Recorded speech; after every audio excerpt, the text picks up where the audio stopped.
Ô, Fê, você tem toda essa relação com a Stardom, né? Enfim, acho que você assiste também a. Desculpa, eu esqueci o nome da outra empresa. A Taka Joshi? Isso. Você tem Não toda. tanto. Porque eu não costumo assistir tanto por Orezo, né? Não tenho esse hábito. Eu já falei aqui, eu não gosto de lutas. A gente fala das lutas serem grandes, né? Serem curtas, mas eu também não gosto de lutas tão grandes.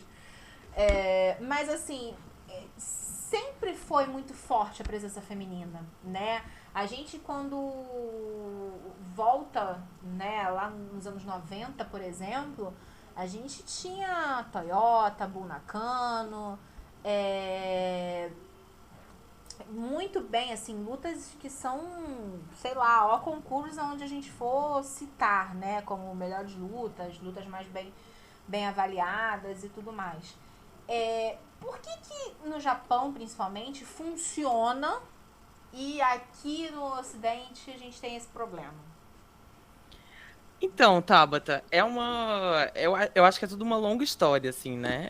Acho que é difícil resumir, porque isso vem de um trabalho muito extenso já, né, em volta do wrestling feminino por lá. Mas, assim, resumindo grosseiramente, eu acho que tem uma parada de você ter todo um ecossistema, sabe? Então, você ter um cenário, um público específico de wrestling feminino lá, você ter lendas do próprio wrestling feminino que passam, que treinam novas lutadoras, abrem suas próprias empresas. Tipo, lá tem um ecossistema muito favorável, assim. Hoje, sei lá, só de cabeça, assim, eu consigo pensar em umas 10 empresas de wrestling feminino, exclusivamente de wrestling feminino, que tem no Japão. E olha que boa parte delas tem elenco próprio, assim. Então, é muita lutadora lutando no Japão atualmente, né? E é uma cena muito madura, né? Tipo, é uma cena que já contribui muito pro wrestling. Tem uma série de mulheres aí que criaram golpes, inventaram uma dinâmica própria de luta. A luta livre feminina lá, ela tem a sua própria linguagem, sabe? Tipo, tem algumas estipulações que são específicas do Joshi Puroresu. Então é um ecossistema muito grande. Mas se eu tivesse que chutar, assim, por que que isso aconteceu, eu acho que é por não ter sido boicotado, simplesmente por isso, sabe? Porque, vou voltar um pouquinho no tempo aqui, tudo meio que começou ali nos anos 80, nos anos 70, anos 80, por conta de uma turnê que a Mildred Burke, que era uma lutadora super famosa nos Estados Unidos, ela fez no Japão e meio com as lutadoras que ela treinava, inclusive a própria Mae Young, e isso meio que bombou lá, né? E aí isso meio que incentivou eles a criarem a All Japan Women's Pro Wrestling, que foi a maior federação assim de wrestling feminino que deu esses clássicos aí que você citou pra gente. E é muito legal porque eles meio que tinham um público muito feminino também, né? E essa coisa do público majoritariamente feminino ali nos anos 80 foi uma coisa que criou todo esse ecossistema. Então, assim, você pegar umas lutadoras, tipo uma que é muito famosa dessa época, não é muito conhecida pros fãs de wrestling, tipo WWE e tal, que é a Chigusa Nagayo e a Linus Asuka, elas duas tinham uma tag team chamada Crush Gals, que elas eram, tipo, ícones pop, sabe? Elas lançavam CD, elas tinham uma legião de fãs adolescentes. Gente, Haha e Pofemiumi, olha isso. Total, é nessa onda total, assim. Ô, E é uma parada que eles tentam recriar hoje em dia, né? A própria Tokyo ô, Joe tem um ô, pouco esse perfil. Fala, Lê. ô, Felipe, só por curiosidade, você também não acha que, de repente, essa coisa das grandes empresas como a Noah, né, a, a Dragon Gate, a NJPW também ser exclusivamente masculina, não ajudou também essa parte do cenário a, tipo, eles criarem só empresas femininas, assim, por conta disso e fazer tanto sucesso também?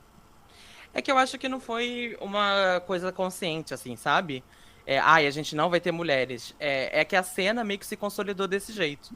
Tem um. Ah, Eu entendi. tenho pesquisado bastante sobre essa coisa da Mildred Burke e tal, com esse trabalho dela de wrestling feminino.